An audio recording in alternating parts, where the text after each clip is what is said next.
ഉത്തരം കേൾക്കേണ്ടത് നിങ്ങൾക്ക്. നിങ്ങൾ പറഞ്ഞ കാര്യം മാത്രം മതിയോ? ബഹുമാനപ്പെട്ട മുഖ്യമന്ത്രി പറയുന്ന കാര്യം അറിയട്ടെ. ബഹുമാനപ്പെട്ട മുഖ്യമന്ത്രി. ബഹുമാനപ്പെട്ട മുഖ്യമന്ത്രി.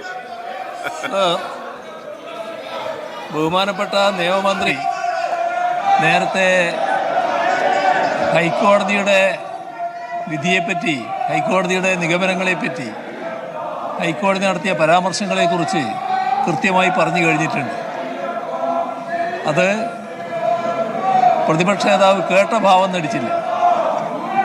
അതിനെക്കുറിച്ച് ഒരക്ഷരവും അദ്ദേഹത്തിന് പ്രതികരിക്കാനില്ല. സർ,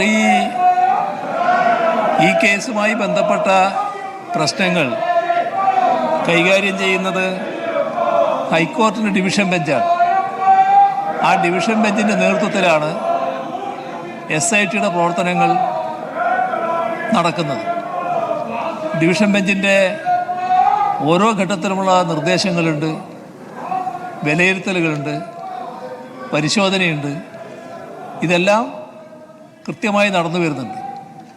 ആ ഡിവിഷൻ ബെഞ്ച് രേഖപ്പെടുത്തിയ അഭിപ്രായങ്ങളാണ് ഇവിടെ നിയമമന്ത്രി നേരത്തെ വിശദീകരിച്ചത്. സർ, അത് യഥാർത്ഥത്തിൽ പ്രതിപക്ഷത്തിൻ്റെ മുഖത്തേറ്റ അടിയാണ്. പ്രതിപക്ഷ നേതാവ് ഈ അന്വേഷണവുമായി ബന്ധപ്പെട്ട് SITക്കെതിരെ ഏതെല്ലാം തരത്തിലുള്ള ആരോപണങ്ങൾ ഉന്നയിച്ചിട്ടുണ്ടോ അതിനെല്ലാം കൃത്യമായ മറുപടി ഹൈക്കോടതി ഡിവിഷൻ ബെഞ്ച് വ്യക്തമാക്കിയിട്ടുണ്ട്. സർ, ഇവിടെ കാണേണ്ട ഒരു കാര്യം, ജാമ്യാപേക്ഷ ചെല്ലുന്നത് ഡിവിഷൻ ബെഞ്ചിൻ്റെ മുന്നിലല്ല, ഈ പറയുന്ന കോടതിയുടെ മുന്നിലല്ല വരിക. ഹൈക്കോടതി തന്നെ, പക്ഷേ ഹൈക്കോടതിയുടെ ഒരു സിംഗിൾ ബെഞ്ചിൻ്റെ മുന്നിലാണ് ഈ പറയുന്ന ജാമ്യാപേക്ഷ നൽകുക. ജാമ്യാപേക്ഷ പരിശോധിക്കുമ്പോൾ ബഹുമാനപ്പെട്ട ജഡ്ജിമാർ അവർക്ക് തോന്നിയതിൽ അഭിപ്രായങ്ങൾ രേഖപ്പെടുത്തിയെന്ന് വരും. അതാണ് നേരത്തെ ഒരു ഘട്ടത്തിൽ ഞാൻ പറഞ്ഞിരുന്നത്, ഇത് ഗവൺമെൻറ്റിനെതിരെയുള്ള പരാമർശമല്ല, ഹൈക്കോടതിക്ക് തന്നെ എതിരായിട്ടുള്ള പരാമർശമാണ് എന്ന്. കാരണം അന്വേഷണം നടക്കുന്നത് ഗവൺമെൻറ് നിർദ്ദേശത്തിൻ്റെ അടിസ്ഥാനത്തിലല്ല. ഗവൺമെൻറ്റല്ല അന്വേഷണ ഏജൻസികൾ നിർദ്ദേശങ്ങൾ കൊടുക്കുന്നത്. അന്വേഷണ ഏജൻസികൾക്ക് നിർദ്ദേശം കൊടുക്കുന്നതും അന്വേഷണ ഏജൻസികളുടെ പ്രവർത്തനം പരിശോധിക്കുന്നതും ഹൈക്കോടതി ഡിവിഷൻ ബെഞ്ചാണ്. അത് അറിയാത്ത ആളായിരിക്കില്ല ബഹുമാനായ സിംഗിൾ ബെഞ്ച്. പക്ഷേ അദ്ദേഹത്തിന് ആ വാദം കേൾക്കുമ്പോൾ തോന്നിയ ചില പ്രതികരണങ്ങൾ അദ്ദേഹം രേഖപ്പെടുത്തിയിട്ടുണ്ടാകും. അതിലേക്ക് ഞാനിപ്പോൾ കടക്കുന്നില്ല. അത് അന്വേഷണവുമായി ബന്ധപ്പെട്ടുള്ള നിഗമനമാണ് എന്നെടുക്കാൻ പറ്റില്ല. അത് നടത്തേണ്ടത്, ആ നിഗമനം വരേണ്ടത് ഹൈക്കോടതി ഡിവിഷൻ ബെഞ്ചിൽ നിന്നാണ്. ഡിവിഷൻ ബെഞ്ച് പൂർണ്ണ സംതൃപ്തിയാണ് ഇതിൽ രേഖപ്പെടുത്തിയിട്ടുള്ളത്. അപ്പോൾ ഹൈക്കോടതി പറഞ്ഞു എന്ന് പറയുന്ന കാര്യം ഇത് വസ്തുതകൾക്ക് നിരക്കാത്തതാണ്. ഹൈക്കോടതി പറഞ്ഞുവെന്ന് വേണമെങ്കിൽ പറയാം, പക്ഷേ സിംഗിൾ ബെഞ്ച് ഇങ്ങനെ സാന്ദർഭികമായി പരാമർശം നടത്തുകയാണ്. അന്വേഷണവുമായി ബന്ധപ്പെട്ട എല്ലാ കാര്യങ്ങളിലും ഹൈക്കോടതി ഡിവിഷൻ ബെഞ്ച് പൂർണ്ണ സംതൃപ്തിയാണ് രേഖപ്പെടുത്തിയിട്ടുള്ളത്. SITയുടെ ഓരോ നടപടിയും ഹൈക്കോടതി ഡിവിഷൻ ബെഞ്ചിൻ്റെ നിർദ്ദേശങ്ങൾക്കനുസൃതമായിട്ടാണ് നടന്നു പോകുന്നത്. അതാണ് ഒരു കാര്യം. മറ്റൊരു കാര്യം, ഇന്നിവിടെ ഉണ്ടായ നിർഭാഗ്യകരമായ സംഭവമാണ്.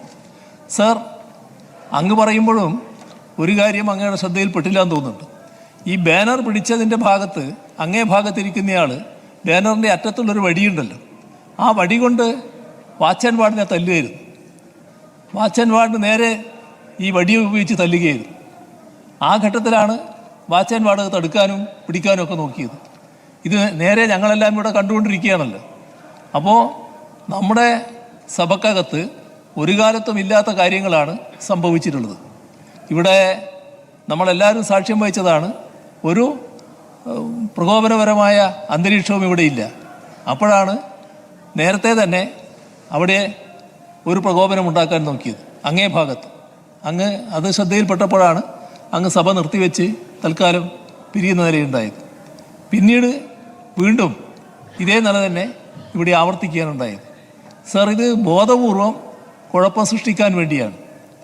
നാട്ടിൽ ചിലവാകാത്ത കാര്യം, കോടതിയുടെ മുന്നിൽ ചിലവാകാത്ത കാര്യം, കോടതിയിൽ നിന്ന് ശക്തമായ അടി ഏറ്റപ്പോൾ ഇവിടെ വന്ന് ബഹളം വെച്ച് കാര്യങ്ങൾ നേടാനാണ് നോക്കിയത്. സർ, ഇവിടെ നാം കാണേണ്ടത് ബഹുമാനായ പ്രതിപക്ഷ നേതാവ് ഈ നടന്ന അക്രമത്തെ പൂർണ്ണമായി ന്യായീകരിക്കുകയാണ് ചെയ്തത്. സർ, അങ്ങയുടെ മുന്നിലേക്ക് ഇതിലെ മുൻഭാഗത്ത് കൂടി ചാടി കയറുകയാണ്. അവിടെ വാച്ചൻവാട് അപ്പോഴില്ല, നേരെ ചാടി കയറുകയാണ് അങ്ങോട്ട്. അതാണ് ബഹുമാനായ ഒരംഗം ചെയ്തത്. ആ അംഗം ചാടി കയറിയതിന് ശേഷം അവിടെ നിന്ന് ഇങ്ങോട്ട് തിരിഞ്ഞ് മുദ്രാവാക്യം വിളിക്കുകയാണ്.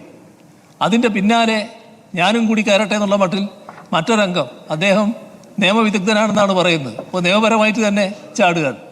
അദ്ദേഹം അവിടെ കയറി അദ്ദേഹവും കാര്യങ്ങൾ കാണിക്കുകയാണ്. സർ, ഇത്തരത്തിലുള്ള നിയമസഭയിൽ കാണിക്കാൻ പാടില്ലാത്ത കോപ്രായങ്ങൾ അത് എന്തിനു വേണ്ടിയാണെന്ന് ആലോചിക്കണം. ഇത് തീർത്തും അപലപനീയമാണ്. ഈ സഭ അപലപിക്കണം. ഇത്തരം നടപടികൾ പ്രതിപക്ഷം സ്വീകരിക്കുന്നത് തീർത്തും അപലപിക്കേണ്ട കാര്യമാണ്. യഥാർത്ഥത്തിൽ ഇന്ന് വളരെ പീസ്ഫുള്ളായിട്ടായിരുന്നു സഭ ചേർന്നത്. പ്രൊവോക്കേഷൻ ഉണ്ടായത് ചില പ്രതിപക്ഷങ്ങളുടെ ഭാഗത്ത് തന്നെയാണ്. പരമാവധി പ്രശ്നങ്ങൾ ഒഴിവാക്കാൻ വേണ്ടി സഭ ആദ്യം നിർത്തിവെച്ചു. രണ്ടാമത് വീണ്ടും ചേർന്നപ്പം ചെയറിൻ്റെ മുന്നിലൂടെയാണ് ചാടിക്കയറാൻ ശ്രമിച്ചത്. ബഹുമാനപ്പെട്ട മുഖ്യമന്ത്രിയുടെ പരാമർശിച്ചതുപോലെ ഇത്തരം രീതികൾ ആരോഗ്യകരമായ ജനാധിപത്യത്തിൻ്റെ ഭൂഷണമാണോ എന്ന് പ്രതിപക്ഷമാണ് ചിന്തിക്കേണ്ടത്. ജനാധിപത്യം കേവലം പ്രതിപക്ഷത്തിന് മാത്രമല്ല, സ്പീക്കർക്കുമുണ്ട്. സ്പീക്കറുടെ മുഖം മറച്ചും അങ്ങേയറ്റം ജനാധിപത്യ വിരുദ്ധമായ മുദ്രാവാക്യങ്ങൾ വിളിച്ചുമാണ് സഭക്കകത്ത് ചില ഒറ്റപ്പെട്ട അംഗങ്ങൾ പെരുമാറിയത്. അത് കേരളം പോലെ ഏറ്റവും ഉയർന്ന ജനാധിപത്യ ബോധമുള്ള സഭയ്ക്ക് ഭൂഷണമല്ല എന്നീ ഘട്ടത്തിൽ ചെയർ പറയാൻ ആഗ്രഹിക്കുകയാണ്.